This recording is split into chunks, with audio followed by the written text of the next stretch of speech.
How's it hanging, dudes? My name is Sean, and welcome back to Humanity First. That's right, Humanity First, where we are all Yang all day, baby. And we got another Yang interview with Don Lemon from CNN, and of course, Yang is dropping some corrections. But I have to say that Mr. Lemon is pretty fair. But I mean, he's just reading talking points, man. They're simple questions that every single person has asked Andrew Yang over and over and over again.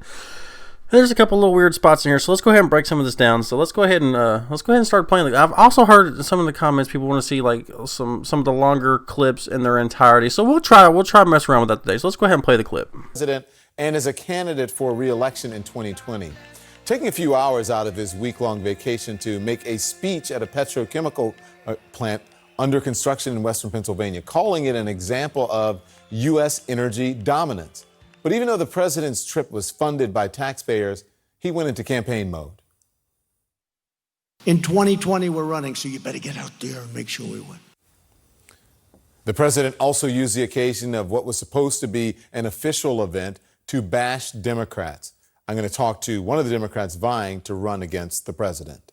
And of course, even though Andrew Yang is there, they start out and is always trying to interject Trump. It's CNN as Trump all day, all the time, and they just can't resist sticking him in everywhere, man. Like, give Andrew Yang the airtime. It's about Andrew Yang, not really about Donald Trump right now, or at least it shouldn't be. But you wouldn't know that with CNN, would you? You'd think that there's no other news in the world except for Donald Trump. Oh, objective and unbiased, right? Anyway, let's continue. Joining me now, entrepreneur and Democratic presidential candidate Andrew Yang. So good to see you again. Yeah, it's great to see you as well, Thank Don. you so much. So let's talk about today. The president used an official speech to launch an attack on his opponents, to pat himself on the back for a whole host of things, and to tell a bunch of lies. His former friend and comms director, Anthony Scaramucci, said today, the emperor has no clothes. So the emperor has no clothes, but what is it going to take to beat him? Well, we have to start solving the problems of the American people that got Donald Trump elected. And right now, he's crowing about GDP. GDP's at record highs, while financial insecurity, stress, anxiety, even suicides and drug overdoses are all also at record highs. So we have to improve the reality on the ground for more Americans, and that's how we're going to beat him in 2020. Mm-hmm. Can we talk about your signature proposal? Of course. $1,000 a month in universal basic income for every American adult. You're calling it a Freedom Dividend. Why did you focus on that, and how is that the solution to what ails America? Well, to me, the driving force behind Donald Trump's victory in 2016 was that we blasted away 4 million manufacturing jobs in Michigan, Ohio, Pennsylvania, Wisconsin, all these swing states. Mm-hmm. And when I dug into the numbers, unfortunately, retraining programs didn't work, and many of these communities are struggling to find a path forward. Martin Luther King championed Freedom Dividend, in essence, in the 60s, and one state has had a dividend just like this for almost 40 years, Alaska, which is paid for by oil money. And we can pay for a dividend for all Americans using technology money, because right now you have trillion-dollar tech companies like Amazon paying zero in taxes.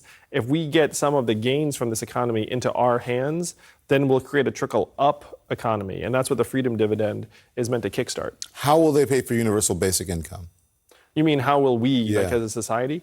Again, if you have a trillion-dollar tech company like Amazon that's closing 30% of our malls and stores, paying zero in taxes, then it is going to be hard to pay for a lot of things. But if you give the American people our fair share of every Amazon sale, every Google search, every Facebook ad, every robot truck mile eventually, then we can easily afford a Freedom Dividend of $1,000 per American. But you know what they say? They say that Amazon creates jobs, gives people jobs, it improves neighborhoods, and on and on and on. Do you disagree with that?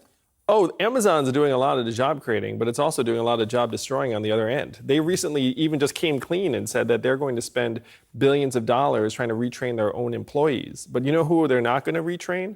The 30% of retail workers who work in the malls and Main Street stores that are closing because Amazon's soaking up $20 billion in business every year. They're retraining their own people, but they're not going to retrain the mom and pop business owner in New Hampshire or Iowa. They always ask, whenever it comes to UBI, and they always ask him, their follow up is how are you going to pay for it? And Yang always comes back with his correction. It's always the same response. We're going to pay for it with a tax on the goods and services that these huge tech oligarchies are sucking up from Main Street. They're giving a little bit of that money back to us, right?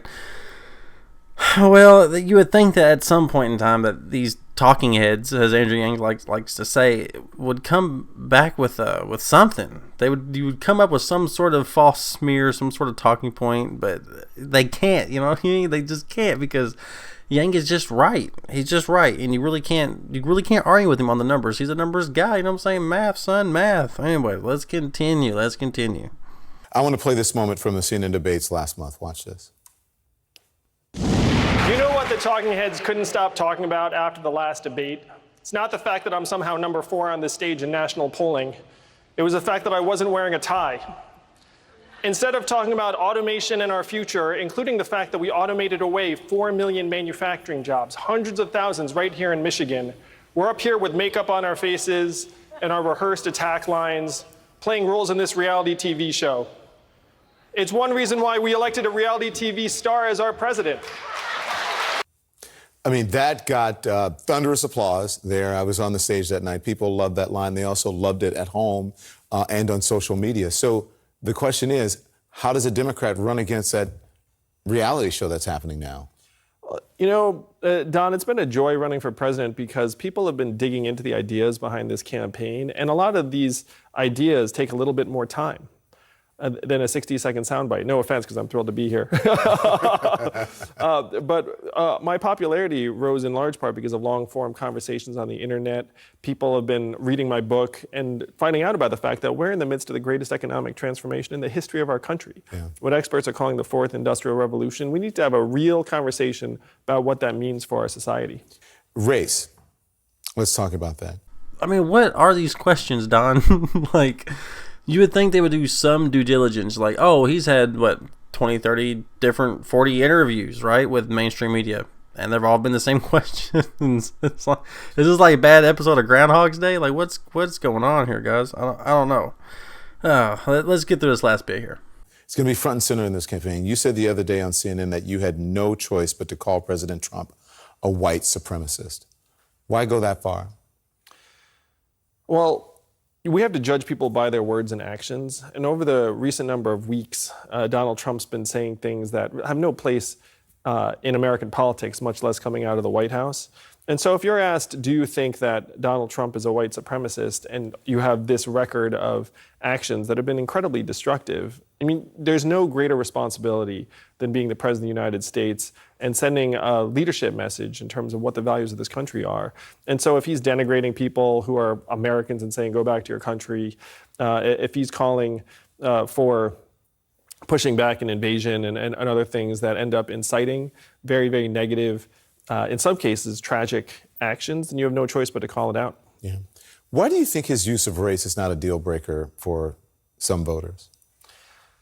No, Americans have been looking around for quite some time wondering what the heck is going on with their kids' future, with their path forward. And unfortunately, it's made Americans open to some terrible ideas and terrible leadership. And that's what we have to try and dig into. It's going to be a years-long challenge. But in my opinion, all of these things are tied together. That the fact that Americans have seen their income stagnate while their expenses go up, and that if you are a child born in this country in the 90s, there's only a 50-50 chance you're going to do better than your parents, whereas that used to be like a 90% plus chance. The American dream is dying, and people are looking for answers. What do you think about reports that speaking about race and being insensitive, the reports that the president mimicked the accent of some Asian leaders at a fundraiser? You know, I did hear that, and that's not shocking to me. I heard a story from some people where he had this giant banquet in Chinatown, and then he walked out without paying the bill, saying, you know, my being here was reward for your restaurant enough. So the fact that he insulted Asians by imitating our accent, I mean, that's not a surprise, unfortunately. Yeah. Of course. You got to have Trump again. You can't have one segment without shoving Trump in there 3 or 4 different times. You know what I mean? Oh, man. You talked about being able to have longer conversations, which propelled you to the fore. You talked about people in your book and people wanting someone different. You and Marianne Williamson, you're not considered mainstream candidates. Why do you think that? Do you think that helped propel you, that you have different ideas, that you're different than everybody else, that you make comments like we got the makeup on our face and we're trying to come up with a perfect soundbite so that we can somehow be like a reality TV show person? The tough truth, Don, is Donald Trump became our president in large part because a lot of Americans are fed up with what they've seen coming out of Washington. They feel like their leaders aren't really serving to answer the challenges of this time. And so they're looking, unfortunately, in some cases, to really terrible leaders like Donald Trump. But they're looking for answers that might not be coming from traditional politicians. I've had many Americans say to me, "You don't sound like any other politician I've ever heard." And they don't see that as a bad thing. They're not like, "Get me a politician right now." They're like, "Oh, you don't sound like any politician I've ever heard. Tell me more." Yeah. So that to me is a very clear sign of the fact that Americans are looking for real solutions instead of sound bites. As you know, as I was preparing for the debate, you have many fans out there who sent me. Gang, thank you. So, but you tweeted Elon Musk, thank you. Yeah, Don, that's right. He is an outsider, and yes, that is why he's popular. You know, that plus math. You see what I did there? See what I did there? Yeah. All right. Anyway, yesterday you tweeted that most people still don't understand this campaign. What are people missing about you and your campaign? Well, I think most Americans are hard-pressed just to pay their bills. They're not digging into different candidates in 2020. And if they've heard anything about me, they've heard there's an Asian guy running for president who wants to give everyone $1,000 a month. I thought you were going to do the line that says an Asian guy who likes math, but go on. No, the opposite of Donald Trump is an Asian man who likes math.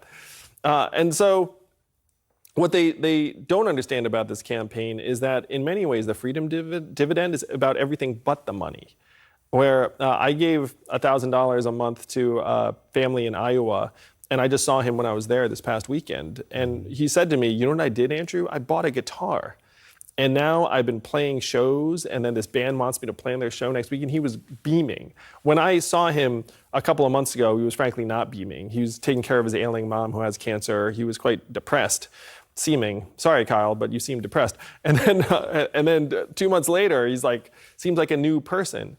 I mean, $1,000 a month means lower stress, better health, better mental health, better relationships, more optimism, more arts, creativity, generosity, a more open culture and society. And so what people don't understand about my campaign is you think, oh, gimmick, $1,000 a month. This is about expanding the way we see ourselves and our role in society and our value.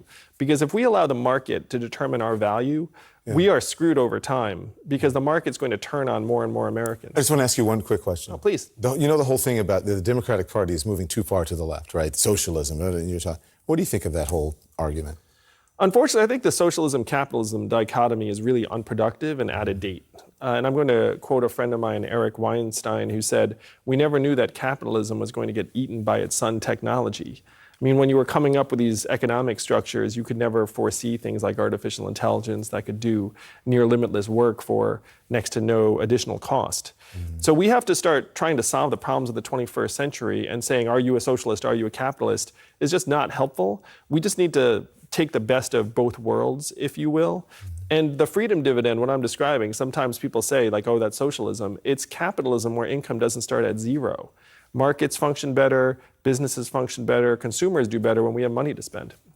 But I do have to say, I have to give credit to Don for not, having Andrew Yang ask about his the supposed white supremacists who support Yang, which everybody knows that if you're a white supremacist and you're supporting an Asian person, that means that you're getting de-radicalized, and that should be a good thing, celebrated, right? Right. Bringing people from the far right over towards the center and even towards the left. That's an amazing feat for somebody who was a nobody 8 months ago. Like, come on, people. So you had to give Don a little bit of credit right there. Just a little bit. But yeah, what was up with these questions? It's like, give this guy a challenge here. You know what I mean? Like, he's just knocking these interviews out of the park. But Don was pretty courteous, and for that, I can't, we can't shat on him too bad. I shan't shat on him any further. So that's all we got for you guys today. I hope you guys enjoyed. I hope you guys like the new style of, letting the video play a little bit. And I guess I'll see you guys next time.